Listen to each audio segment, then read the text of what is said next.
हे भाई, बड़ी लाडली जी की कृपा होती तब वृंदावन आने को मिलता है। अगर निरपराध वृंदावन का सेवन कर गए, एक दिन, 2 दिन, 3 दिन जो वास कर रहे हैं अखंड, उनकी तो बात क्या, धन्याति धन्य जीवन। लेकिन जो कुछ समय के लिए आए हैं, तो कह रहे हैं यदि निरपराध जीवन तो शन मृत तृष्णेणुकम यदनुचित पुष्पादि गंधम वहन वातः पूत तमः समेत्य यदवत छिन्नाम कलिंदात्मजाम। महामहिम श्री यमुना जी का स्पर्श करती हुई वृंदावन की लताओं का, वृंदावन के भगवत स्वरूपों का, भगवत स्वरूप वासियों का और रज का वहन करती हुई जो वायु बह रही है, ये जब स्पर्श करती है बाहर से आए हुए शरीरधारियों का, तो कह रहे हैं पूतः, पवित्र कर देती है। ऐसा पवित्र कर देती है जो अन्य तीर्थों में, अन्य साधनों में वह पवित्रता प्राप्त होना बहुत कठिन है। यह पवित्रता क्या होगी? बिना किसी विशेष साधन के तुम्हारी प्रिया प्रीतम के चरणों में रति प्रकट कर देगी। यहां की वायु जो लताओं का स्पर्श करके वृंदावन की रज के कणों को लेकर, त्रिशरेणु झरोखे से जब सूर्य की किरण आती है उसमें जो उड़ती हुई कण दिखाई देते हैं बहुत छोटे, उसे त्रिशरेणु कहते हैं। ऐसी रजरानी को लेकर जब वायु प्रवाहित होती है, यमुना जी को स्पर्श करके जब वायु प्रवाहित होती है, बिहारिन जी के महल को स्पर्श करके ये जो वायु प्रवाहित होती है, ये पावन कर देती है। कोई साधन नहीं बना, आप वृंदावन आए, आपके बहुत पाप नष्ट हो गए यहां की वायु के स्पर्श से। कल चर्चा हुई थी, यदि कहीं सौभाग्य से यहां की गलियों में घूमने को मिला, बिहारी जी के दर्शन करना, राधा वल्लभ जी के, राधा रमण जी के, ऐसे आप बीथियों में विहरण कर रहे हैं, मन में है कि अब मैं निधिवन राज जा रहा हूं, अब राधा रमण जी जा रहा हूं, अब और कहीं वृंदावन की प्रदक्षिणा हो गई, अब निश्चित हो गया कि तुम नरक नहीं जाओगे। वर्णन कर रहे हैं यही स्पर्श निवृत्त भी नरक, तो यहां की रज स्पर्श हो गई, यहां की वायु स्पर्श हो गई, आप अब नरक जाने के अधिकारी नहीं रह गए। एक बार यदि आया है, बस सावधानी यह है कि अब लो नशानी, अब ना नशे हो। अब तक गलतियां हुई, अब वृंदावन आ गया, सत्संग सुनने को मिला, बिहारी जी के दर्शन हुए, अब नहीं, अब अपने जीवन को बर्बाद नहीं होने देंगे, तो वो कभी नरक नहीं जा सकता। निवृत्ति भी खत्म नरक का खेल। जो वास कर रहे हैं खंड, उनकी तो बात ही क्या। जो आगंतुक हैं यहां वृंदावन में, कुछ समय के लिए आए हुए हैं, कह रहे देशे प्यहो की कटे, भले मलिन देशों में, मलिन क्षेत्रों में रहकर मलिन आचरण करते रहे हों, पर वो वृंदावन आ गए, एक बार यहां की रजरानी में लोटपोट हुए, यहां की रजरानी यमुना रस रानी और यहां के रसिकों का स्पर्श करके वायु स्पर्श कर रही है, अब वो नरक नहीं जाएगा। तेषाम अप्यति भुक्ति मुक्ति दमिदम वृंदावनम तन्मम। कह रहे हैं यदि वृंदावन का तुमने भाव से सेवन कर लिया तो तुम्हारी कोई कामना अधूरी नहीं रहेगी। भुक्ति भोग, और अगर कोई कामना नहीं की तो मुक्ति मोक्ष प्राप्त हो जाएगा। अगर मोक्ष की भी कामना नहीं तो प्रिया प्रीतम का प्रेम प्राप्त हो जाएगा। यम यम देशम सरति पवनः शुद्ध सच्चित सुखात्मा। जिस जिस शरीर में ये वायु स्पर्श करती है वो निष्पाप हो जाता है और सच्चिदानंद सुख का अधिकारी बनता है। पर अबलो नसानी, जैसे आप परम पावन तीर्थ अवगाहन किया, स्नान किया और इसके बाद फिर गंदे में लौट गए, तो क्या तीर्थ अवगाहन का फल हुआ? ऐसे आप श्रीधाम आए और अपने आचरण नहीं सुधारे, फिर वही गंदी बातें, तो हाथी स्नान जैसा। ऐसी गलती यदि हमारे जीवन में ना हो तो आने मात्र से, यहां महापुरुषों के वचन भगवान कभी टालते नहीं। भले अपनी बात वो पीछे कर दें, लेकिन भक्त की बात आगे रखते हैं। वो अपनो परण विशार, भगत को पूरो परण निभाओ। यही स्पर्श निवृत्त भी नरक, तो खत्म नरक का खेला, वो नरक नहीं जा सकता। पर आगे सावधान, ये ऐसी छूट नहीं होती कि आप आ गए, आप जाओ पापाचरण करो, फिर आ गए फिर पापाचरण करो, ऐसी गलती नहीं। अब लो नशानी अब ना नशई हो। तो श्री वृंदावन धाम में इस वायु का ऐसा चमत्कार है, सर्वानर्थान क्रमित अनुभृतो वैष्णवो धाम तत्स्थानो नेतुम तिष्ठन त्यसव सरदृशो द्वारि सज्जा विमाना। यहां जो कीड़े मकूड़े भी हैं, जब इनका शरीर छूटता है तो यहां सजा करके विमान लाया जाता है। जब कोई वैकुंठनाथ की उपासना करता है तो वैभव संपन्न विमान आता है, और जब वृंदावन की कृपा होती है तो माधुर्य रस है, सुंदर पालकी रूपी विमान सजता है और सखियां उसे बैठालकर प्यारी जू के, महारानी जू के समीप ले जाती। ऐसा पूज्य पंडित गया प्रसाद जी ने देखा जिस समय भाई जी श्री हनुमान प्रसाद पोद्दार जी का शरीर पूरा हुआ तो देखा कि गिरिराज जी की तलहटी से नवीन किशोरियां पालकी में बैठाले हुए किसी नवीन किशोरी को ले जा रही। तो ध्यान से देखा तो दिखाई दिया भाई जी। ओहो, अपने जनों से कहा भाई जी निकुंज गए, आ गए वृंदावन, आ गए भाई जी। तत्काल पता लगाया गया, बोले हाँ इसी समय इसी तिथि को शरीर पूरा हुआ। जो श्रीधाम वृंदावन में आया, जो श्रीधाम वृंदावन का आश्रय लिया, जो श्रीधाम वृंदावन का वास स्वीकार किया, निश्चित प्रियालाल को निश्चित प्राप्त होता है। अगर बाहर हो, आश्रय लिए हो, जब समय मिलता है वृंदावन आ जाते हो, पापाचरण नहीं करते हो, वहीं से तुम्हें वृंदावन लाया जाएगा। जैसे भाई जी गीता वाटिका से वहीं वृंदावन के भाव में, आप कितनी भी दूर हो, वृंदावन इतना विशाल है कि विश्व ब्रह्मांड बहुत छोटा है इसके आगे। वृंदावन एक एक कुंज की समानता ब्रह्मांड नहीं कर सकते। असीम वृंदावन है। ये प्रगट भूतल पर जो विराजमान है ये असीम है, इसकी सीमा नहीं 10 कोस 20 कोस, वो केवल वर्णन है। सेवक जी कह रहे हैं हो लघुमति नहीं लहो प्रमाणा, दिव्य चिदानंद तनुधारी दिव्य दृष्टि संपन्न सेवक जो महाराज कह रहे हैं मैं देख रहा हूं, प्रमाण ही नहीं मिल रहा कि कितना बड़ा वृंदावन है। अनंत कुंजे और प्रिया प्रीतम विहार कर रही महामहिम धाम है। नेतुम तिष्ठन के अवसर दृशो द्वार सज्जा विमाना। अगर यहां कुछ दिन टिक गया है वृंदावन में, भले वो बाहर चला गया, बाहर रह रहा है, लेकिन वो नियम से रह रहा है, पापाचरण नहीं कर रहा है, प्रिया प्रीतम का नाम जप कर रहा है, उनका शरणागत है, वहीं से लाया जाएगा। विमानम पालकी वहीं सज कर जाएगी दिव्य सहचरियों की, और वो लेकर वृंदावन आएगी। हमारी प्यारी जू की असीम करुणामयी वृत्ति जगत उद्धार के लिए गरज रही है। सत्तारणी कृत स्वभाव सुधार सौगम, महारानी जी का स्वभाव ही है करुणा कर उदार राखत कछुन सार, जिस पर दृष्टि गई निहाल कर देती है। पर परिचय मिलना दुर्लभ है, क्योंकि शास्त्र पुराण वेद सच्चिदानंद भगवान का वर्णन करते हैं। सच्चिदानंद भगवान के हृदय का प्रेम रस महारानी श्री लाडली जो हैं ये बड़ी गुप्त हैं। आगम निगम अगोचर राधे, जहां आगम निगम पुराण भी नहीं देख पा रहे, वो महामहिम श्रीधाम वृंदावन नवनिवृत्त निकुंज है। श्रीपाद कह रहे हैं यदि आप वृंदावन आ गए हो तो इसे व्यर्थ मत जाने देना, अर्थात जो तुम गलत काम करते रहे हो अब वो मत करना। और प्यारी जी से प्रार्थना करते रहना कि लाडली जो आपने कृपा करके बुलाया है तो हमको ना भी सही तो अंतिम श्वास वृंदावन में पूरी हो जाए, बात बन जाए। कह रहे हैं हरिराम व्यास जी, बलि बलि जाऊं श्री राधा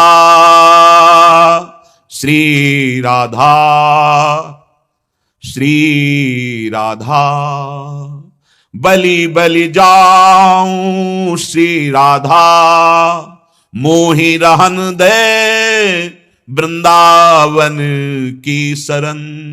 एक किशोरी जो थोड़ी सी ठौर हमको भी दे दो। यहां पैसे के बल से वृंदावन वास नहीं होता। पैसे से बड़ी बड़ी कोठियां बनवा दी गई हैं, उनमें एक सेवक रहता है। स्वामी को माया ने ऐसा जकड़ रखा कि ये देखा है, पैसे के बल से कोई सोचे कि मैं वृंदावन में जगह खरीद कर महल बनवाकर और वास करूंगा, असंभव। जिनको वृंदा विपिन है कृपाति नहीं की होए, वृंदावन में तबही तो रहन पाई है सोए। वही रह पाएगा महारानी जू की कृपा पात्र, जिसकी वृत्ति हो गई राधा राधा राधा, इसीलिए मांग रहे हैं। हमारी श्री जी का स्वभाव है, यदि आप वृंदावन का दृढ़ आश्रय ले लें तो आपका भाग्य बदल देंगी। कोई प्रारब्ध आपको घसीट नहीं सकता कि आपकी मृत्यु अन्यत्र लिखी है और आपको वहीं जाना पड़ेगा। नहीं, अखंड वृंदावन वास भाग्य को पलट देता है, या अनन्य वृंदावन का आश्रय आपके भाग्य को बदल देगा। जहां भी होगे, अगर वहां शरीर छूटा तो आपको वृंदावन ही मिलेगा। बड़ा आश्रय में बल है। पर प्रेमी जन प्रायः ललचाते रहते हैं कि मुझे लीला स्थली महामहिम वृंदावन की रज के बाहर ना भेजा जाए, ऐसी प्रार्थना। हरिराम व्यास जी कहते हैं, बलिहारी जाऊं महारानी जू, श्री किशोरी जू, आप मुझे वृंदावन की शरण प्रदान कर दें, अर्थात वृंदावन वास प्रदान कर दें। बड़ी महिमा हमने देखी इस बात की कि जो वृंदावन के आश्रित हैं उनके रिश्ते नातेदारों का भी वृंदावन कैसे उद्धार करता है, देखा ऐसे घसीट लिया और चंद दिनों में शरीर पूरा हो गया वृंदावन में। और ऐसा नहीं कि केवल पूरा ही हुआ, कर्म बंधन कट करके और वो श्री प्रियालाल के चरण के समीप पहुंच गए, जो बहुत ही दुर्लभ। जीवन में शायद उनके कोई साधन न बना हो, लेकिन उनके शरीर संबंधियों का वृंदावन आश्रय दृढ़, तो उनका परम कल्याण। बड़ा चिंतन का विषय है कि जिस गति के लिए, जिस धाम में शरीर त्यागने के लिए शिव शनकादि के याचक जिस रज को, उस रज में शरीर पूरा, ये कितनी दुर्लभ बात हो गई, अनंत जन्मों की बिगड़ी बन गई। फिर भी हम प्रियाजू की कृपा को नहीं देख पा रहे। बलि बलि जाऊं राधा, मोहि रहन दे वृंदावन की शरण।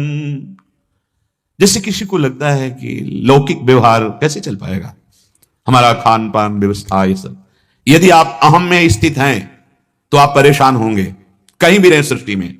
अगर आप भगवद आश्रित हैं तो विश्वास कर लीजिए, ये पूरी सृष्टि की रचना किसी के सहयोग से नहीं हुई, कोई कारीगर नहीं लगा, संकल्प मात्र से अनंत ब्रह्मांडों का सृजन हो गया। वो हमारे स्वामी हैं और हमको अपने शरीर निर्वाह, परिवार के शरीर निर्वाह की चिंता में दुखी होना पड़े, ये केवल अज्ञान है। सच्ची कहते हैं, आप दृढ़ आश्रित होकर के तो देखिए, कोई कर्म बंधन आपको परास्त नहीं कर सकता।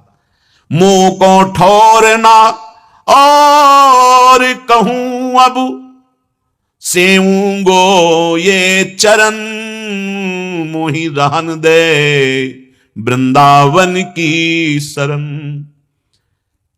आप लोगों को तो सहज में वृंदावन मिल गया, आप जानते भी नहीं थे कैसा वृंदावन, क्या महिमा। बहुत रोना पड़ता है वृंदावन के लिए, बहुत। लाडली जी की असीम कृपा से तब कहीं मन तन ये दोनों वृंदावन वास करते हैं। नहीं, अगर तन वृंदावन में है और मन संसार में घूम रहा है तो अंतिम समय कल्याण हो जाएगा, लेकिन लीला में प्रवेश होना दुर्लभ है। लीला में प्रवेश पाने के लिए समस्त अभिमानों का, संगों का त्याग करके, वृंदावन ऐसे रहे मनो चिन्हारो नाय। वृंदावन की रहने का स्वरूप क्या है, किसी से परिचय नहीं। अगर परिचय है प्यारी जू के नाते से है, नहीं हमारा किसी से परिचय नहीं। वृंदावन ऐसे रहे मनो चिन्हारो नाय। और दूसरा, वृंदावन ही विधि बसे तज के सब अभिमान, कोई अभिमान नहीं होना। ये परम वैष्णव धाम है, यहां दैन्यता ही रस में प्रवेश पाती है, आम नहीं। अखिल कोटि ब्रह्मांड नायक परात्परीश भगवान श्री कृष्ण चंद्रजू प्रीति की रीति रंगीलो ही जाने, यद्यपि सकल लोक चूड़ामणि दीन अपन को माने। ये वो जगह है जहां पर ब्रह्म परमात्मा तत्व प्रभु ही दैन्यता लिए डोलते हैं। अगर आप जीव हैं, किसी बात का अभिमान करते तो आपके पास क्या है, कितना है। अगर अभिमान है तो वृंदावन का रस मिलना कठिन। पहली बात, हमारा संबंध केवल प्रिया प्रीतम से। मुंह को ठौरना और कहूं, यह जोरी अविचल वृंदावन ना ही नाम सुकाज, महापुरुषों में देखा गया है। चाहे जो हो, गृहस्थ हो, विरक्त हो, वनवासी हो, बस आपके अंदर प्रिया प्रीतम की लगन और प्रिया प्रीतम का ही संबंध, जिससे मिले प्रिया प्रीतम के संबंध से। हमारा पूर्व का संबंध गलित हो जाना चाहिए, नवीन संबंध, ये दीक्षा का नया जन्म माना जाता, बस इसी संबंध से हमारा संबंध है, भगवत भाव से संबंध है। दूसरा, किंचन मात्र अभिमान नहीं। अभिमान रहित ही प्रियाजू को प्राप्त होता है। जब तक अभिमान रहता है तब तक शुद्ध भक्ति नहीं आती। अभिमान का लक्षण अपनी मनमानी करने में खुशी होना, अहंकार होता है। अहंकार का लक्षण दूसरों में दोष दर्शन करना, इससे पहचाना जाता है कि हमारे अंदर अहंकार है। जब दूसरों में दोष दिखाई दे और जब अपने को अच्छापन और अपने में मनमानी करने की चेष्टा, यही अहंकार का लक्षण है। जब अपने में दोष दिखाई दे, दूसरों में भगवत भाव दिखाई दे, जो हो रहा है भगवान की इच्छा से। हमारा अधिकार क्या है कि हम किसी के दोष देखें, क्योंकि हमारे हृदय में इतने खुद दोष हैं, उन्हीं को नहीं हटा पा रहे, वो अभिमान रहित होना प्रारंभ हो गया। मुंह को ठोरना और कहूं अब, सेऊंगो ये चरण। गौर श्याम जोरी, बस इनके श्यामल गौर चरण, इन्हीं की चिंतन वृत्ति, इन्हीं की सेवा वृत्ति, यही हमारे परम धन है। विश्वास कीजिए, जिस दिन आप प्रिया प्रीतम की वास्तविक शरणागति को प्राप्त होंगे, ये धन, ये मान प्रतिष्ठा, ये तो मायाकृत है, कुछ दुर्लभ नहीं रह जाता। साधन पक्ष की बात नहीं कह रहा हूं, समर्पण की बात कह रहा हूं। समर्पण में आप इधर समर्पित हुए, वो आपको समर्पित हुए। अति उदार भी सुंदर सुरत सूर सुकुमार, ये परम सुकुमार तत्व श्री प्रिया लालजू, इनका स्वभाव है। आप अपने को समर्पित करते हैं सर्वस्व भाव मानकर प्रिया प्रीतम को, तो प्रिया प्रीतम अपना सर्वस्व और अपने आप को दे देते हैं। ऐसा कौन दानी होगा देखो ना, भक्तों के पावन चरित्रों को पढ़ के देखो, वो सेवा भाव लिए प्रभु का डोल रहे, तो प्रभु सेवक बन करके उनके हाथ सेवा में आते हैं गुप्त रूप से। आश्चर्य है। अखिल ब्रह्मांडों का ईश, जिसके ऐसे ऐसे पार्षद हैं कि नवीन सृष्टि कर दें, वो प्रभु माधोदास बाबा की सौंच भरी लंगोटी धो रहे हैं स्वयं। पूछा, अरे प्रभु आपने ऐसा क्यों किया? तो बोले, बाबा मेरे सिवा तेरा कोई है क्या? आंसू आ गए, प्रभु आपके सिवा तो फिर मैं स्वयं ऐसे भक्त की सेवा परिचर्या करता हूं। अनंत शक्तियों के स्वामी प्रभु किसी को आदेश कर देते, बड़े सामर्थ्यशाली भगवत पार्षद हैं। भगवान स्वयं जो जगन्नाथ हैं, अपने हाथ से अपने दास की लंगोटी धो रहे हैं। उमा राम स्वभाव जय जाना, ताई भजन तज भावना ना। ये केवल प्रवचन नहीं है, ये जीवन की बात कह रहे हैं। कदम कदम पर प्रभु का प्यार बिछा पाया गया है। बस दुख सुख को समान समझकर एक बार निष्ठावान बन जाओ, एक बार समर्पित हो जाओ। मुंह को ठौर ना और कहूं, ये हमारे लोगों के अंदर नहीं आ पाता। हमारी ठौर बनी रहती है, कोई न कोई वस्तु, कोई व्यक्ति, कोई स्थान, कोई पद, कोई न कोई भोग, हमारी ठौर बनी रहती है। इसीलिए हमारे सामने प्रिया प्रीतम पर्दा डाले रहते हैं। नहीं तो उनके सेवक हम हैं, उनके नाम का हम निरंतर जप करने का अभ्यास कर रहे हैं, उनको अपने तन मन वचन समर्पित कर चुके हैं, वो पर्दा डाले रहेंगे? नहीं नहीं नहीं, तत्काल पर्दा हटा करके वो दृष्टिगोचर हो जाते हैं। दृष्टिगोचर ही नहीं हो जाते, संभाषण करते हैं। संभाषण ही नहीं, अपने संग रख लेते हैं। छिन छिन विहरत संग, छिन छिन निरखत प्रेम भरी। ये और ठौर जो हृदय में है, यही हमारी बाधा है। इसी को समेटने के लिए सत्संग है और साधना है। सहचरी हुए तेरी सेवा करी हो, पहिराऊं आभरण अति उदार, अंग अंग माधुरी, रोम रोम सुख करन, बलि बलि जाऊं श्री राधा, रहन दे वृंदावन की शरण। स्वामिनी मेरी लाडली, मेरी सखी है। देखो, आत्मा का स्वरूप निर्विकार, निराकार, अपनी ही आत्मा का, ये जिस भाव में आ जाता है, ये वैसा ही अनुभव करने लगता है। जैसे पुरुष शरीर को अपने भाव में लाए, मैं पुरुष, अब वही आत्म तत्व ऐसा अनुभव करने, मैं पुरुष, यही बंधन हो गया, यही बंधन हो गया। जिस जिसको हम मैं में स्थापित करते जा रहे हैं, जैसे बुद्धि को, विद्वता को, मैं बहुत बुद्धिमान, मैं बहुत विद्वान, मैं को जहां जहां स्थापित करते हैं, ये झूठा है।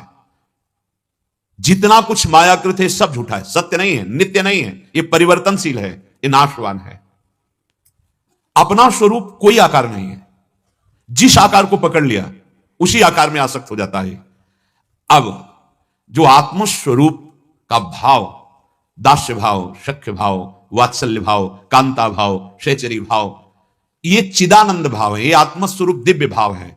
तो जब उपासक देह भाव से रहित होकर, उपासना पद्धति के प्रभाव से, और अपने को ये सोचता है, भावना करता है कि मैं श्री जी की सखी हूं, श्री जी हमारी सखी है, कोई स्त्री पुरुष नहीं, जो भाव किया वही है। जैसे तक मैं तो पुरुष हूं, मैं कैसे सोचो?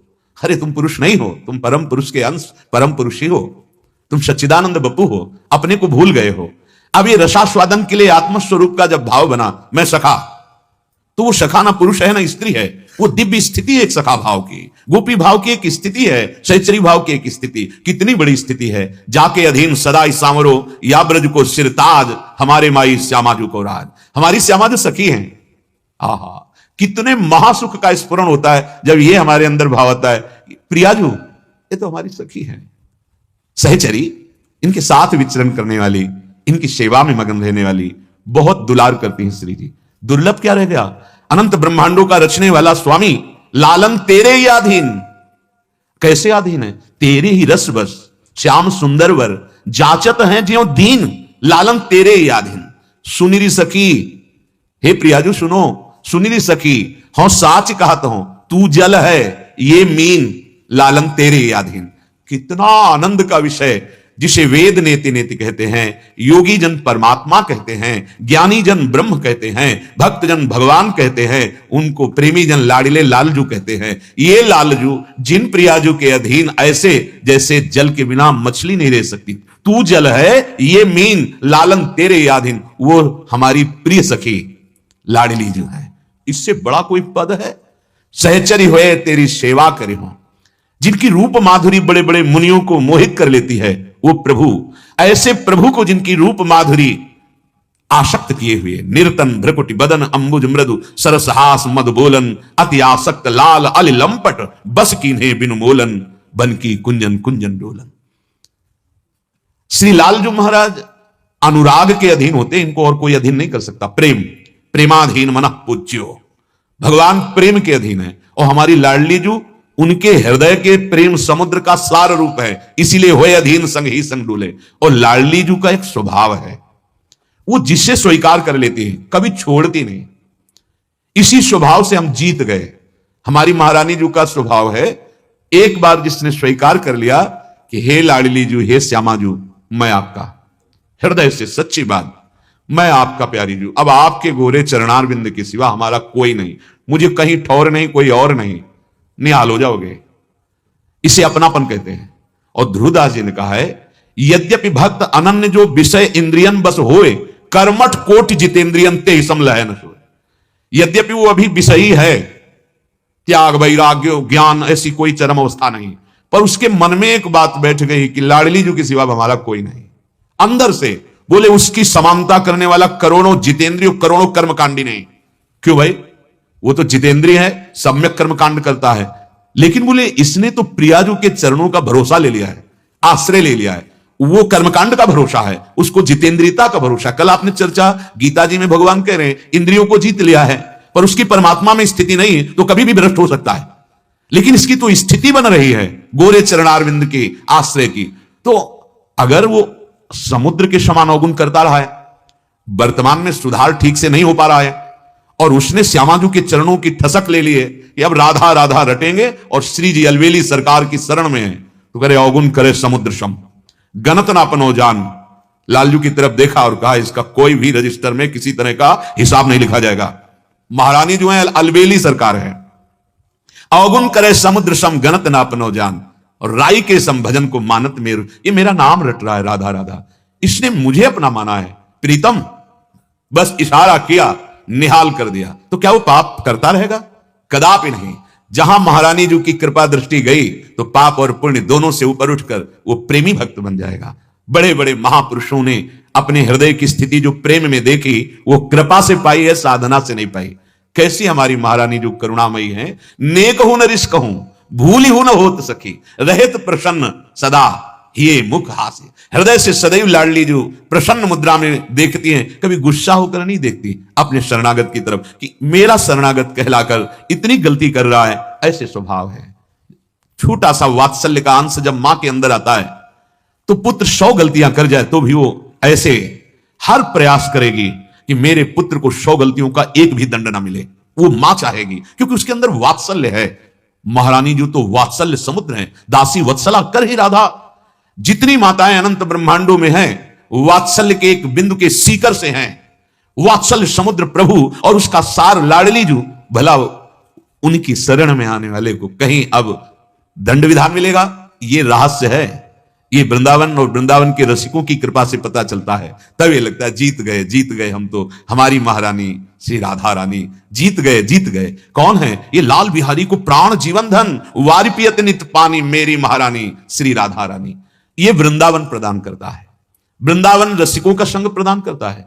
रसिकों के संग से महारानी जी का परिचय मिलता है, राधा नाम का, किशोरी जी के स्वभाव का और किशोरी जी के प्रताप का। प्रताप ऐसा है कि अगर लालजू महाराज दृष्टि टेढ़ी कर दे तो काल थर्रा जाए। जिनके भय से भयभीत होकर वायु चलती है, जिनके भय से भयभीत होकर सूर्य तपता है, वर्णन है शास्त्रों में। वो प्रभु अगर प्रिया जो नेक हो ना देखें, नेक हो ना बोले, विचित्र गति हो जाए लालजू की। रसिक महापुरुषों ने देखा, हा राधा राधिका पुकारत निरख मदन गजधार, बेग चले ही उठी गहर करत कत निकुंज बुलावत लाल। क्वाशी क्वाशी वृषभानुनंदिनी बिलपत विपिन अधीर, हे प्यारी जू हे वृषभानुनंदिनी। ये हमारे वृंदावन की महारानी जू की बात है। बाहर परिचय नहीं मिलेगा, बाहर राजाधिराज अखिल कोटि ब्रह्मांड नायक प्रभु का मिलेगा। ये महल है, ये महारानी जू का। प्रभु को निर्मलता पसंद है, वो कह रहे निर्मल मन जन सो मोहि पावा। वृंदावन धाम और महारानी जू का आश्रय बिना किसी विशेष साधन के निर्मल कर देता। अभी आपने सुना, यहां की वायु रज लेकर जब स्पर्श करती है महत पापों का नाश हो जाता है। इसलिए कह रहे कि प्यारी जू मुझे वृंदावन की शरण में रहने दो, क्योंकि वृंदावन रसिकों का संग प्रदान करेगा और रसिक संग सहचरी भाव प्रदान करेंगे। और आप अति उदार सुख देने वाली हैं। आपकी रूप माधुरी जो लाल जी को आकर्षित किए रहती, वो मुझे पान करने को मिलेगी। देखो केली बेली मंदिर में सुनि किंकिनी रव श्रवण, दीजय बेगी व्यास को यह सुख, जहां न जीवन मरण, मुहि रहन दे वृंदावन की शरण। न जन्म है न मरण है, दोनों का नाश हो जाएगा। वृंदावन ऐसा दिव्य तनु प्रदान करेगा जहां न बुढ़ापा है, न भूख है, न प्यास है, न निद्रा है। ये लौकिक किसी भी तरह का कोई प्रभाव, अलौकिक महान सुख, कभी मरना ही नहीं है, कभी बिछुड़ना नहीं है। ऐसी प्यारी जू प्यारे जू की प्राप्ति के लिए हमें मानो दे मिला है। अब हमारा चिंतन बदलना चाहिए। चिंतन के बिना भगवत प्राप्ति असंभव लगती है। श्री भगवान अर्जुन जी को कह रहे हैं, यदि आप मेरे परायण नहीं होंगे तो आपका चिंतन विषयों का होगा। बहुत गंभीर बात है, ध्यान देने का प्रसंग है। यदि आप सुनेंगे तो निहाल हो जाएंगे। मनन करके धारण कीजिए। ध्यायतो विषयान पुंसः संगस्तेषु उपजायते, संगात् संजायते कामः, कामात् क्रोधोऽभिजायते, क्रोधात् भवति सम्मोहः, सम्मोहात् स्मृति विभ्रमः, स्मृति भ्रंशात् बुद्धिनाशो, बुद्धिनाशात् प्रणश्यति सर्वनाश, प्रणश्यति सर्वनाश। क्या? ध्यायतो विषयान पुंसः, विषयों का चिंतन करने वाला उपासक उन विषयों में आसक्ति हो जाती है। ध्यान दे, आसक्ति पैदा होते ही प्रबल कामना उन विषय की भोग की बनती है। कामना में बाधा लगती है तो क्रोध, और अगर कामना की पूर्ति हो गई तो लोभ। पूर्ति में भी महान हानि और बाधा पड़ने पर भी महान हानि। क्रोध होने में सम्मूढ़ता आ जाती, सम्मोह, क्या करना है क्या नहीं करना, क्या बोलना है क्या नहीं बोलना, तमोगुण छा जाता है। सम्मोह हो जाने से स्मृति भ्रष्ट हो जाती, मैं कौन हूं, मुझे क्या करना चाहिए। स्मृति भ्रष्ट होते ही बुद्धि नष्ट हो जाती, और बुद्धि नष्ट हुई कि सर्वनाश का खेल शुरू हो जाता है, महापतन। ध्यायतो विषयान पुंसा संगस्तेषु उपजायते। कल जो चर्चा हुई थी, ध्यान दीजिए, वो प्रगट में ऐसा संग ना करे। यहां तक अपनी पुत्री, अपनी बहन, अपने पूज्य संबंधों में बहुत समय तक एकांत ना सेवन करे। अगर अकेला एकांत सेवन करेगा तो कल चर्चा में था, बलवान इंद्रिय ग्रामो विद्वान समपि कर्षति। चाहे जितना कोई विद्वान हो, इंद्रियां बलात् प्रमथन स्वभाव वाली उससे गलती करवा ही देंगी। पहले प्रगट के सानिध्य को सुरक्षित बनावे। अर्थात हम अब भगवत मार्ग में चलना प्रारंभ किए तो प्रगट का कुसंग पहले त्यागे, बहुत सावधानी पूर्वक, जो कल चर्चा हुई थी। अब भगवान अंदर के कुसंग त्याग की बात कर रहे हैं। दोनों कुसंग त्याग किए जाते हैं, वृत्ति का कुसंग और व्यक्ति का कुसंग। जिसकी बातों से हमारे अंदर भजन रुक जाए, गंदी बातों का हमारे अंदर चाव भाव प्रकट होने लगे, जिस दृश्य को देखने से, जिस भोजन को पाने से हमारा भाव बिगड़ जाए, ये सब बाहरी कुसंग है। अब अंदर ध्यायतो विषयान पुंसः। श्री भगवान ने कल एक बात कही थी, मत परहा। जितेंद्रियता का लाभ है मेरे परायण हो जाओ, मेरा नाम जप, मेरा चिंतन, मेरी लीला कथा का गायन, और जो कर रहे हो मेरे को समर्पित, तो तुम जीवन मुक्त हो जाओगे। जब उपासक ये लक्ष्य बना लेता है कि इसी जन्म में मुझे जन्म मरण से मुक्त होना है, और मेरे में सामर्थ्य नहीं कि मैं जन्म मरण से मुक्त हो जाऊं, तो अब मैं आश्रय लेता हूं श्री भगवान का, गुरुदेव का, और उनके परायण होता हूं। उसे कहता मत परहा, भगवान के मेरे परायण। भगवत परायण का मतलब क्या? हृदय से भगवान का सहारा, आश्रय, भरोसा, समर्पण और भगवान का चिंतन। कल प्रश्न जैसे किसी उपासक ने किया था कि श्री कृष्ण में और श्री कृष्ण नाम में अभेद है, हम कैसे समझें? जब आप बहुत काल तक निरंतर नाम ध्यानपूर्वक जपेंगे और निष्कामता, तो उसी नाम में आपको श्री कृष्ण दिखाई देने लगेंगे, पक्का। उसी राधा नाम में युगल सरकार दिखाई देने लगेंगे। अब आपके अंदर प्रश्न ही नहीं रह जाएगा कि कृष्ण नाम या राधा नाम, कृष्ण रूप या राधा रूप अभेद कैसे है, वो आपको दर्शन में आएगा। वाणी से आप राधा राधा राधा उच्चारण कीजिए, वाणी से आप कृष्ण कृष्ण उच्चारण कीजिए और निरंतरता में आ जाइए और दीर्घ काल तक आदर पूर्वक जपिए। आपके हर प्रश्न का उत्तर अंदर ही मिल जाएगा। नाम ज्ञान समुद्र है, नाम प्रेम समुद्र है, नाम में रूप समाया हुआ है, नाम में लीला समाई हुई है। जो चाहोगे वो नाम प्रकाशित कर देगा, विश्वास कर लो। भगवत परायण का तात्पर्य है भगवत आश्रित होकर हमारी हर वृत्तियां प्रभु में लगे। श्रवणेन्द्री चर्चा प्रभु की सुने, वाकेंद्री प्रभु का नाम कीर्तन नाम जप करे, नेत्रेंद्री सब में भगवत भावना करे, हमारी कर्मेंद्रियां कर्म करके प्रभु को समर्पित करे। जब उपासक भगवत चिंतन परायण नहीं होता तो जबरदस्ती विषय चिंतन बनेगा। बस यहां यह देखना है। कल चर्चा में कहा था जहां विषय चिंतन होने लगे राधा राधा राधा बिल्कुल शुरू कर दो, पर उस समय नाम छूट जाएगा, क्योंकि इंद्रियां विषय स्वाद में लग गई, मन इंद्रियों का गुलाम हो चुका है और मन ने बुद्धि को अधीन कर लिया है, तो भजन कौन करे? क्योंकि स्वा उसी अंतःकरण में तन्मय हो गया। बाद में ध्यान आता, अरे गलती हो गई, ये कैसे हो गया? ये तब हो गया जब आपका चिंतन छूट गया, भजन छूट गया।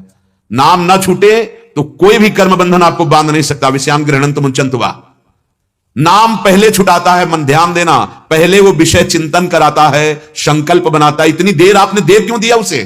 इतना समय क्यों दिया? बड़े बड़ों से चूक हो जाती है। बहुत सावधानी का विषय वर्णन कर रहे हैं उपासक के लिए। एक तरफ प्रभु है, एक तरफ माया संसार है। आप प्रभु की तरफ बढ़ना चाहते हैं, संसार आपको घसीटेगा, प्रभु की तरफ नहीं जाने देगा। सुख सुविधाएं देकर या दुख दुविधा देकर, सुख सुविधा देकर रोकेगा या दुख दुविधा देकर रोकेगा। जब परमात्मा का आश्रय तुम लिए हो प्रभु का, तो तुम्हारा चिंतन प्रभुमय होना चाहिए, नाम नहीं छूटना चाहिए। आपने जो ही आपके सामने सुख सुविधा या दुख दुविधा आई, वो प्रभु को छोड़ दिया, चिंतन बिगड़ गया। चिंतन बिगड़ना ही सर्वनाश मानना चाहिए। कहा हनुमंत विपति प्रभु सोई, जब तब सुमीरन भजन न होई। हानि हरिवंश के नाम अंतर परे, लाभ हरिवंश उच्चरत बानी। बड़ी हानि हो गई यदि नाम छूट गया। नाम चल रहा है तो बड़ा लाभ है, आगे हिसाब किताब देख लेना आपको क्या मिलता है, निहाल हो जाओगे। वर्तमान की दुख परिस्थिति को देखकर घबराओ मत, वर्तमान की सुख परिस्थिति देखकर फूलो मत। नाम को बराबर पकड़े रहो, देखते हैं कौन हमें परास्त कर सकता है। लेकिन ऐसा नहीं होता, नाम छूट जाता है। जहां नाम छूटा, संसार के भोगों का चिंतन प्रारंभ, घटना परिस्थिति का चिंतन प्रारंभ। अब जहां संसार का चिंतन हुआ तो तत्काल मन स्वतंत्र संकल्प बना दिया। आसक्ति, राग, प्रियता पैदा कर दी उस भोग के प्रति। आसक्ति पैदा करते ही अब विषय सेवन किए बिना रुक नहीं सकता। विषय सेवन के बाद उसे ऐसा होश आएगा जैसे कोई स्वप्न से जागा हो। अरे ये कैसे हो गया, ये हम तो चाहते नहीं थे, कैसे हो गया? ये ऐसे हो गया कि आपने नाम छोड़ दिया और उसका चिंतन करने का समय दे दिया। ध्यायतो विषयान पुंसा संगस्तेषुपजायते। जो ही विषय चिंतन की छूट दे दी, उसी समय मन ने संकल्प करके आसक्ति पैदा कर दी। आसक्ति होने से सुख बुद्धि प्रबल हुई और क्रिया बन गई। अब एक और सावधानी की बात करें। मानो क्रिया नहीं बन पाई, जिनकी बहुत चतुर सावधान साधक है, पर मानसिक भगवत विस्मरण हो गया और आपका चिंतन बन गया, तो शारीरिक क्रिया ना होने पर भी जो उसका परिणाम आना चाहिए वो आ जाएगा। क्या? विषय प्रियता और उसका संस्कार। विषय प्रियता उसका संस्कार अब बार बार आपके भजन में विक्षेप डालेगा। क्रिया नहीं बनी, पर आपने प्यार पूर्वक उस भोग का चिंतन किया। उस समय भजन नहीं हो रहा था। अगर राधा राधा नाम चलता होता तो संस्कार नहीं बन पाता और वो उसको डिलीट कर देता, उसको मिटा देता। ये युक्ति है। संगात संजायते कामः। जे ही आपने उस विषय चिंतन को स्वीकार किया, समय दिया, अब कामना इतनी प्रबल पैदा हो गई कि अब आप रोक नहीं सकते। कामात क्रोधो भी जायते। यदि उस कामना की पूर्ति में बाधा पड़ा तो भयंकर क्रोध पैदा हो जाएगा, अपने को नष्ट करने के लिए, सामने वाले को नष्ट करने के लिए। यही हो रहा है। भगवान बोल रहे हैं, कोई व्यक्ति नहीं बोल रहा, भगवान बोल रहे हैं। अगर कामना की पूर्ति हो गई तो लोभ पैदा हो जाएगा, बार बार भोगने की इच्छा, नए नए प्रकार से, नए नए पदार्थों की, नए नए भोगों की रुचि। बर्बाद हो गया हृदय, जिसे हम समेट करके प्रभु में चलाना चाहते थे, फिर फैल गया, फिर गंदा हो गया। विषय चुगा जिन चुगे मन, चुगत कछुक सुख हो, फिर फांसी ऐसी पड़े तेसम दुख न को। विश्वास कीजिए, ये ऐसे कर्म करा देता है, जेल भरी है इसी मनोरंजन से। कई बार कहते हैं अगर आपका पाप प्रकाशित नहीं होगा तो मन आपको दंड देगा। वही मन जो भोगों में ले गया था वही आपको दंड देगा, जलाएगा, घबराहट पैदा करेगा, भय पैदा करेगा, अशांति पैदा करेगा। कामात् क्रोधो भी जायते, कामना की पूर्ति में जरा भी बाधा बर्दाश्त नहीं होगी जब प्रबल संकल्प भोग का होगा। अब अगर नहीं वो क्रिया बनी तो भारी क्रोध अपने पर या सामने वाले पर, और हिंसा में उतर जाता है। कामना एक ऐसी है कि बाधा पड़ने पर क्रोध भयंकर हो ही जाता है। जैसे अपने में बड़ा अच्छाई का अभिमान कि मैं बहुत अच्छा चलता हूं, सत्य पे चलता हूं, अब उसके आदर सम्मान में जहां कहीं कोई कमी हुई तो उसको क्रोध आ जाएगा, तो मुझे क्या समझते हो, आदि आदि। ये रजोगुणी ऐसी वृत्ति कामना है कि जरा सी बात में ठेस पहुंचे उसकी मान्यता में तो भयंकर क्रोध आ जाएगा।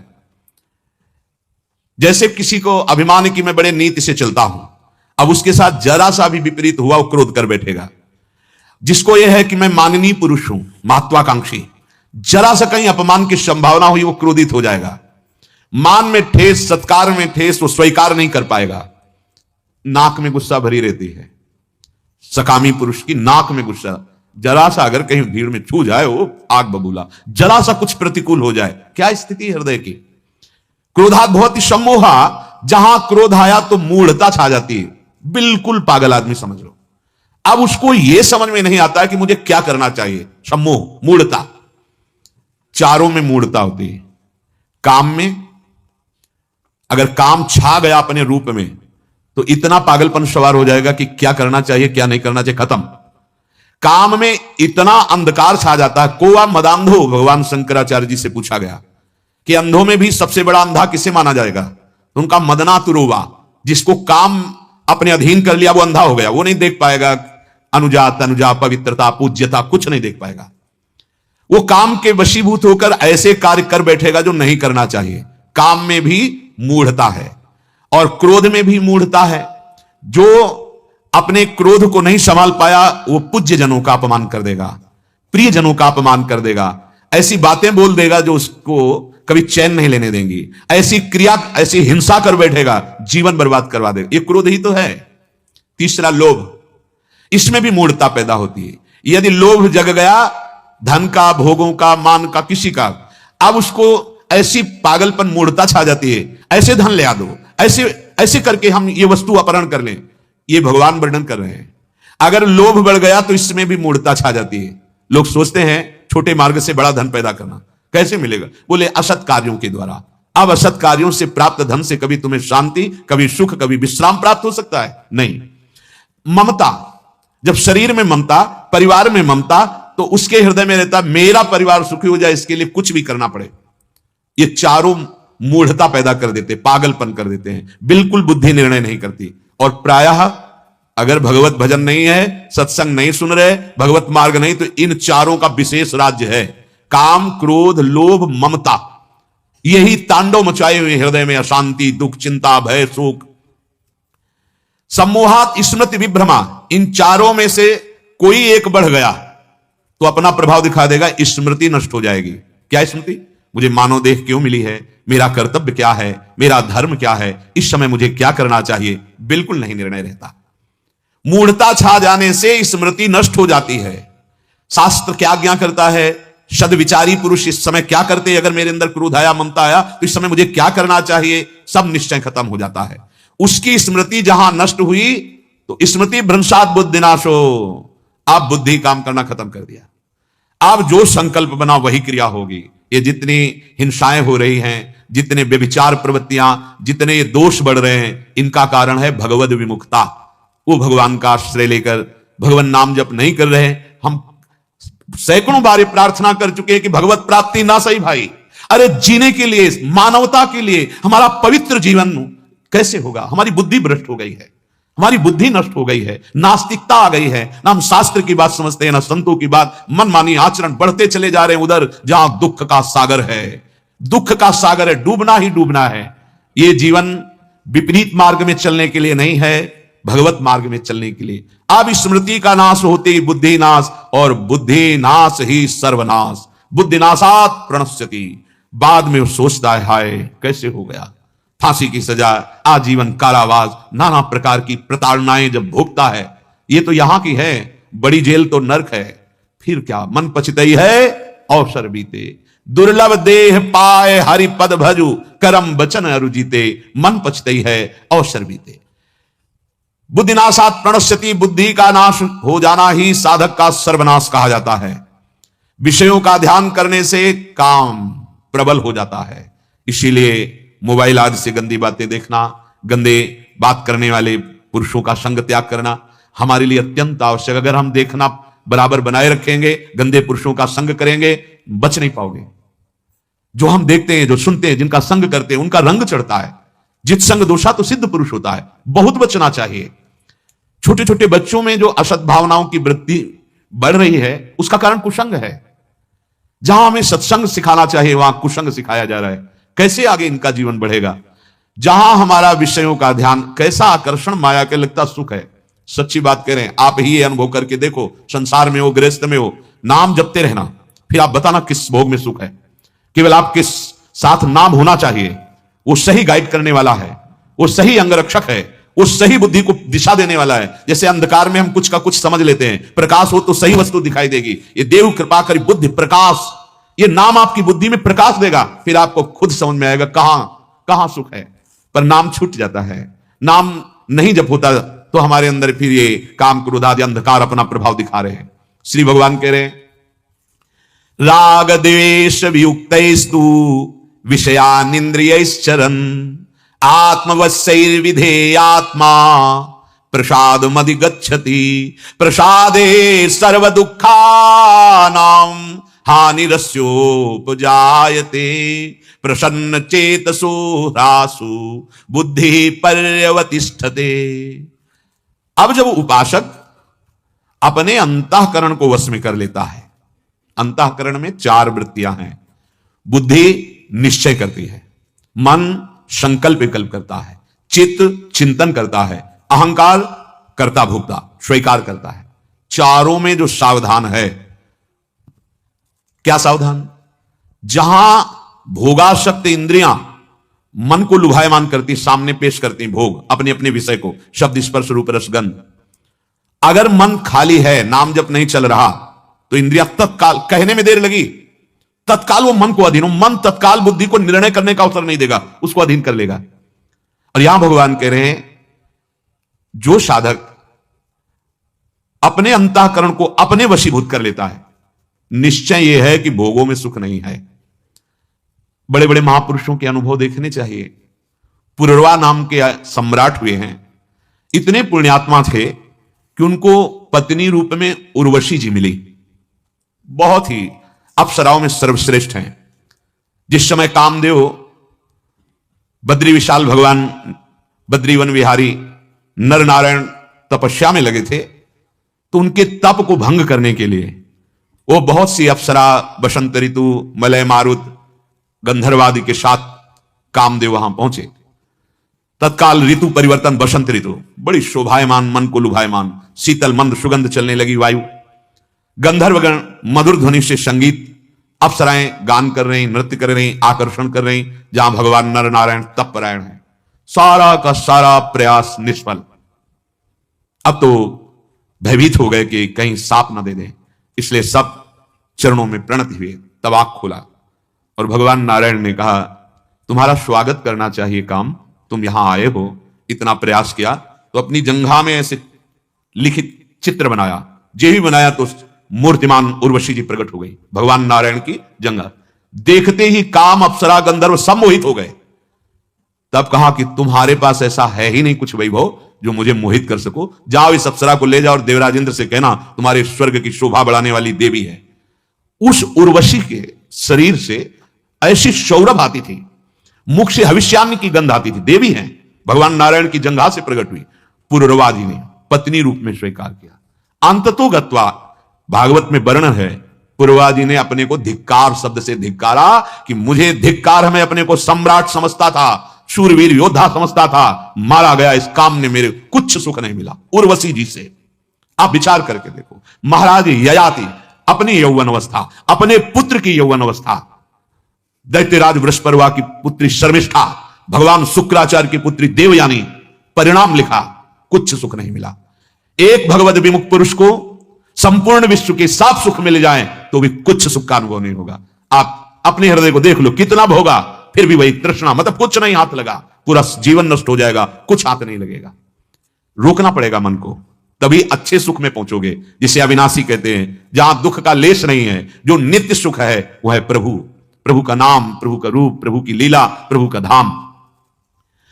साधक जब अंतःकरण को वश में करता है तो पहला बुद्धि का निश्चय होता है कि जगत में जिस सुख की हम खोज कर रहे हैं वो है नहीं, बस जीवन यापन करने के लिए धर्मयुक्त विषय सेवन करना है और मुझे परमात्मा प्राप्ति करनी है। देख लो, जो नहीं माने, कितने ऐसे नवयुवक आते हैं, प्रश्न करते हैं कि मैं डिप्रेशन में हूं, उठना बैठना मुश्किल हो गया है, बहुत सी परेशानियां व्यक्त करते हैं और आखिरी शब्द लिखते हैं कि अब इच्छा होती शरीर छोड़ दूं, पर आपका जब से प्रवचन सुना तो जीने की आशा हो गई। क्या कर दिया इस मन ने, क्या कर दिया? इसको छूट देते चले गए तो कहां पहुंचा दिया? नहीं नहीं, रोको भाई, मन को रोक करके प्रभु में लगाओ। अगर आप ऐसा कर ले गए तो मानव जीवन का वो लाभ मिलेगा, परमानंद में निमग्न हो जाएंगे।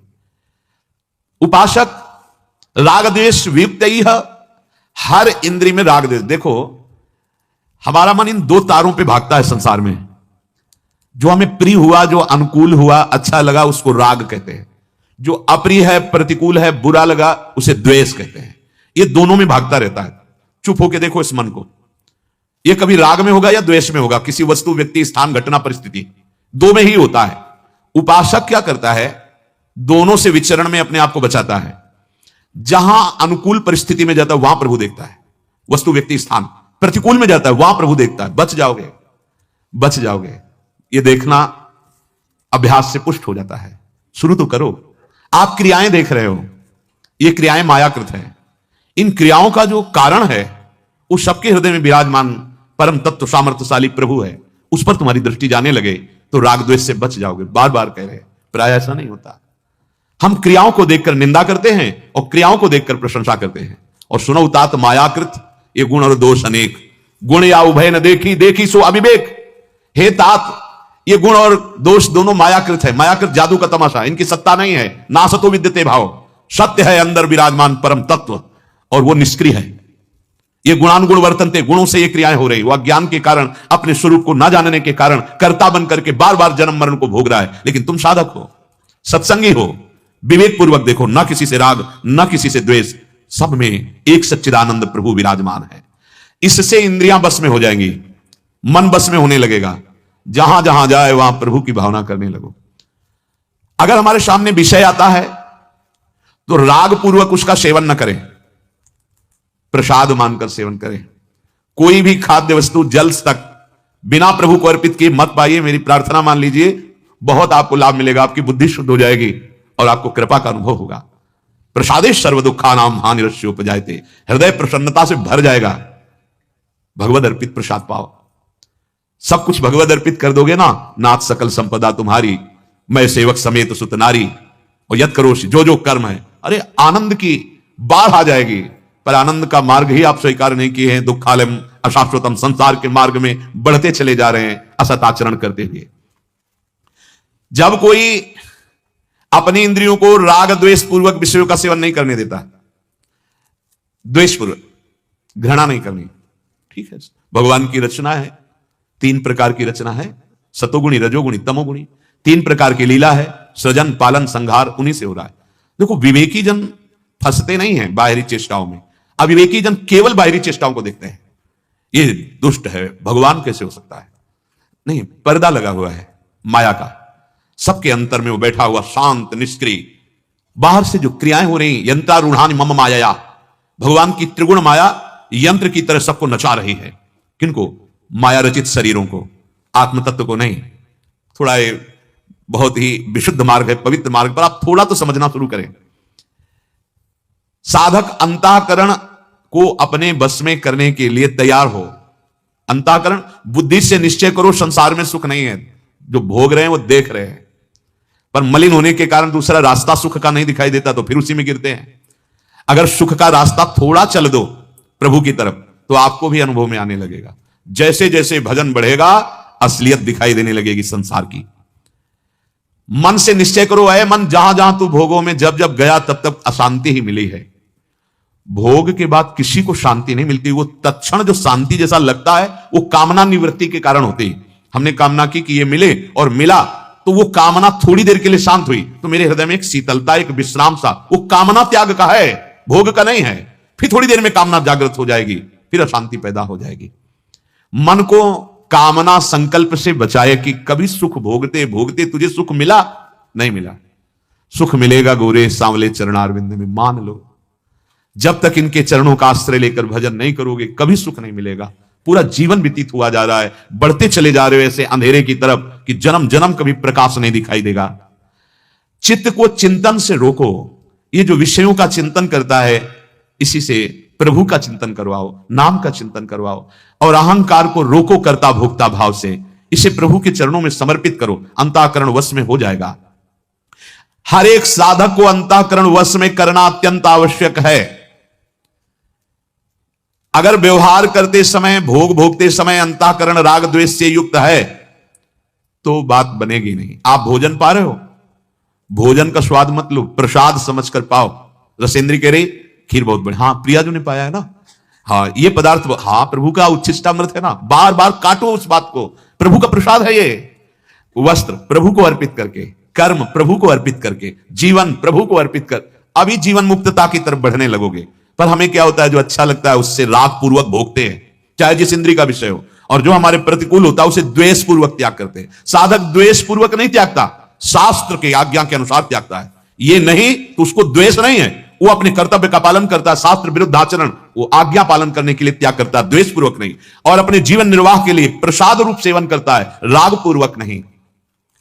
प्रभु साधक को सावधान कर रहे हैं कि प्रत्येक इंद्रिय के विषय में राग द्वेष छुपे हुए हैं, और राग द्वेष दोनों खोइए और खोजिए पद निर्वाण, तब मोक्ष पदवी या भगवत प्रेम प्राप्त होता है।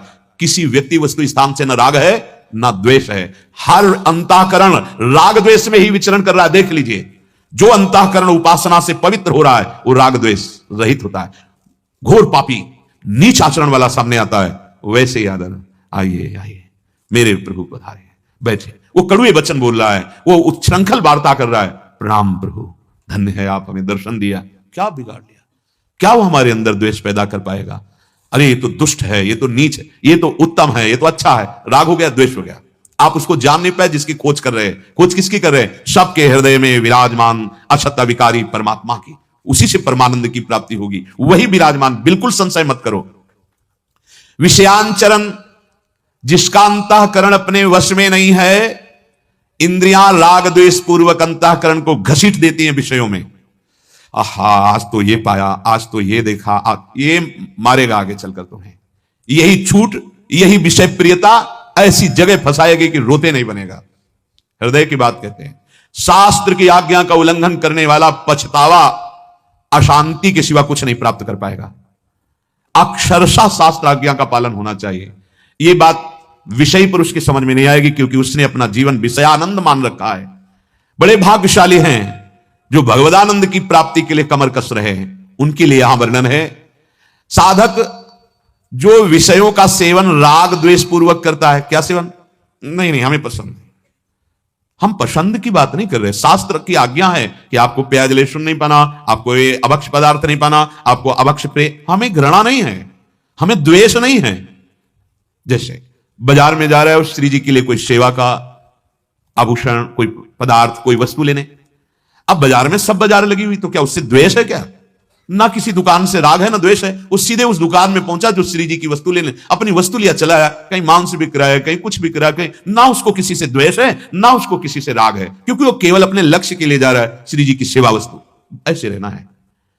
जो हमारे जीवन के लिए उपयोगी धर्मयुक्त विषय उनका सेवन राग पूर्वक नहीं, भगवद आज्ञा, और जो निषेध है उन्हें द्वेष पूर्वक नहीं, भगवान की आज्ञा, शास्त्र आज्ञा है, उनका त्याग करना है। अगर राग द्वेष पूर्वक है तो वो फिर अनुभव नहीं कर पाएगा परमानंद का, जिस मार्ग में हम चल रहे हैं। अगर राग द्वेष रहित हो गया, सुप्रसाद मधिगच्छति, अद्भुत प्रसन्नता अंदर प्रकट होती। पापाचरण करोगे, जलते रहोगे, प्रसन्नता क्या होती जान ही नहीं पाओगे। थोड़ा अनुकूलता आएगी, नाच पड़ोगे, प्रतिकूलता आएगी, शोक से मूर्छित हो जाओगे। ये तुम्हारा स्वरूप नहीं है। इतने हल्के मत बन जाओ कि छोटी मोटी अनुकूलता प्रतिकूलताएं तुम्हें रौंद रही है, तुम इसे सुख दुख को भोग रहे हो। इससे ऊपर उठने के लिए तुम्हारा जन्म हुआ है। बड़े से बड़ा दुख या बड़े से बड़ा सुख जब तुम्हें परास्त नहीं कर पाएगा तो अपार अखंड आनंद सुख में आप डूब जाओगे। जो आनंद सिंधु सुख राशि आनंद समुद्र में डूब जाओ, क्योंकि यही तुम्हारा स्वरूप है। प्रसाद मति गच्छति, अंतःकरण मलिन होता है राग द्वेष पूर्वक विषयों का, व्यक्तियों का सानिध्य स्वीकार करना। और जब राग द्वेष रहित विचरण करता है तो हृदय पवित्र और प्रसन्न रहता है। ब्रह्मभूता प्रसन्न आत्मा। अभी प्रसन्नता जानते ही नहीं किसे कहते हैं। एक बार जागृत होगी तो कभी नष्ट नहीं होगी। और अभी जो आपको प्रसन्नता लगती है, प्रसन्नता नहीं, हर्ष है। हर्ष आया कभी शोक आया, ये द्वंद्व है। इस द्वंद्व से ऊपर उठना है। सब तपस्याओं से बड़ी तपस्या है अंतःकरण के राग द्वेष से मुक्त हो जाना। बाहर तो बड़ी बड़ी तपस्याएं की जा सकती है, लेकिन अंतःकरण के, जब कोई हमारी निंदा कर रहा है, अपमान कर रहा है, तिरस्कार कर रहा है, व्यक्ति या वस्तु हमारे प्रतिकूल है या परिस्थिति प्रतिकूल है और हमें उससे द्वेष ना हो। कोई सम्मान कर रहा है, प्रियता है, अनुकूलता है, सुखद है, वस्तु, व्यक्ति, स्थान, परिस्थिति, हमें उससे राग ना हो। भगवान का विधान, सब में भगवत भाव, जीवन मुक्त हो गया, अखंड प्रसन्नता। राग द्वेष रहित होकर वो विषयों का सेवन करेगा, कोई नहीं बांध पाएगा उसे। क्यों नहीं बांध? क्योंकि अब राग द्वेष नहीं। जैसे दुर्वासा जी को समस्त गोपियों ने खूब पकवान पवाए और कहा यमुना जी से जाके कह देना दुर्वासा जी ने कि दुर्वासा ने अपनी जिह्वा में जीवन में कभी दूब के रस के सिवा कुछ नहीं रखा हो तो मार्ग दे दें। उनको लगा कि बाबा जी को तो अभी ढेर सारे पकवान पवाए और कैसे झूठे बोल रहे हैं। जब भगवान यमुना जी के पास गई तो रास्ता दे दिया और भगवान से पूछा तो यही भगवान ने बात कहा कि ये महापुरुष कर्ता और भोक्ता भाव से रहित है, ये राग द्वेष से रहित है, ये इच्छा रहित महापुरुष है। इच्छा रहित, राग द्वेष रहित, अहंकार रहित महापुरुष के द्वारा जो भी होता है वो बंधन कारक नहीं होता। इच्छा पूर्वक कुछ भी किया जाता है, राग द्वेष पूर्वक कुछ भी किया जाता है, वो बांध लेता है। जीवन मुक्त महापुरुष संपूर्ण क्रियाएं करते हुए भी बंधन को प्राप्त नहीं होता। विषयान गृहणंत मुंचन्त्वा, आओ ऐसी युक्ति को प्राप्त करो। मानव दे इसी युक्ति के लिए मिला है। प्रसादे सर्व दुखानाम हानिरस्योपजायते। जब हृदय प्रसन्न हो जाता है तो सारे दुखों का नाश हो जाता है। सारे दुखों का नाश करने का उपाय बाहरी नहीं है, भागे घूम रहे हो उससे नहीं होगा। नाम जप करो, भगवद आश्रित रहो, बुरे आचरणों का त्याग करो, अच्छे आचरण स्वीकार करो, भगवत प्रसन्नता जागृत हो जाएगी।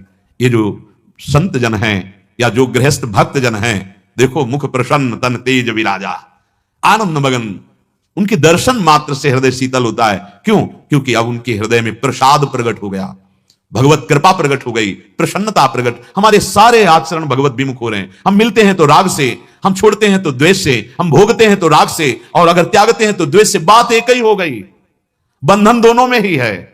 हमें जीवन मुक्त होना है राग द्वेष रहित होकर, शास्त्र आज्ञा के अनुसार हम चल रहे, तब प्रसादे सर्व दुखानाम। ये प्रसन्नता ऐसी प्रकट होती, सारे दुखों का नाश कर देती है। चित्त आनंद में उमक कर परमात्मा चिंतन में लग जाता है। कोई भी दुख सुख उसे घसीट नहीं पाता। सुख दुखे समय कृत्वा लाभा लाभ हो जया जयो। कैसी स्थिति है, हानि हो या लाभ, जय हो या पराजय, सुख हो या दुख, वो महापुरुष अखंड प्रसन्न रहता है। इसलिए ये जीवन व्यर्थ न जाए, सबसे प्रार्थना है भगवत प्राप्ति, जीवन मुक्तता, भगवत प्रेम ना सही। हम ऐसे आचरण ना करें जिससे हमारी दुर्गति हो जाए। मनो इतनी ऊंचाई पर हम आ गए, अब नीचे न गिर जाए। अगर हमारा जन्म हो अगला तो ऐसा जन्म हो मानव देह का, बुद्धि प्रकाशित और भगवत प्रेमी महात्माओं का संग हो, जो इस जन्म में हमसे कचाई रही वो छूट कर हम भगवत प्राप्त हो जाए। कोशिश करो अगला जन्म ही ना हो। वो नाम में है, नाम में बड़ी सामर्थ्य है। आपको कुछ समझ में आ रहा हो या ना रहा हो, जो भी खाओ प्रभु को अर्पित करके, जो भी पहनो प्रभु को स्पर्श कराकर, जो भी कर्म करो प्रभु को समर्पित कर दो और हृदय से प्रभु के भरोसे में हो जाओ और नाम जप करो, सब ठीक हो जाएगा। विश्वास मानो, बहुत आनंद में हो जाओगे। थोड़ा समय है, जब तक ज्ञान प्रकाशित नहीं हो रहा तब तक आपको बार बार संशय होगा, मेरे नाम जप का, वृंदावन जाने का, सत्संग सुनने का क्या लाभ मिला, देखो ये प्रतिकूलता आ गई, देखो ये दुख आ गया। धैर्य रखना, मेरी बात पर विश्वास। आगे जो प्रकाश आने वाला है, आनंद आने वाला है, वो जहां मिला फिर आप संशय में नहीं रहोगे। अभी आपका प्रारंभिक साधन है, अभी आपके पाप नष्ट हो रहे हैं, इसलिए आप थोड़ा संशय में हो सकते हो, मत होना। यह सच्चिदानंद का मार्ग नारद जी ने वर्णन किया है भागवत में कि अभी भजन शुरू किया है और उसका शरीर पूरा हो गया, भगवत प्राप्ति हुई नहीं, तो वो पुण्यात्माओं की तरह पुण्य भोगकर फिर ऐसा नहीं, वो भजन करने वाला उत्तम लोकों के सुखों को भोगेगा और श्रीमान कुलवानों के यहां जन्म लेगा और ऐसा भक्ति का उसको वातावरण मिलेगा कि जो कचाई थी वो दूर हो जाएगी और भगवत प्राप्त हो जाएगा। भजन कभी निष्फल नहीं होता। भक्ति बीज पलटे नहीं जो जुग जाए अनंत। हाँ, ऊंच नीच कुल उपजय हो संत को संत, वो महान पदवी को प्राप्त। अगर 10 बार राधा राधा कहा तो ये 10 बार तुम्हें उठा देगा, तुम्हारी दुर्गति से तुम्हें बचा लेगा। विश्वास करो, ये वो संपत्ति है जो आपके साथ जाने वाली। यहां जितना वैभव है, एक पैसा साथ नहीं जाएगा, एक व्यक्ति साथ नहीं जाएगा। भगवदाश्रित रहो, खूब नाम जप करो, शेष चर्चा आगे।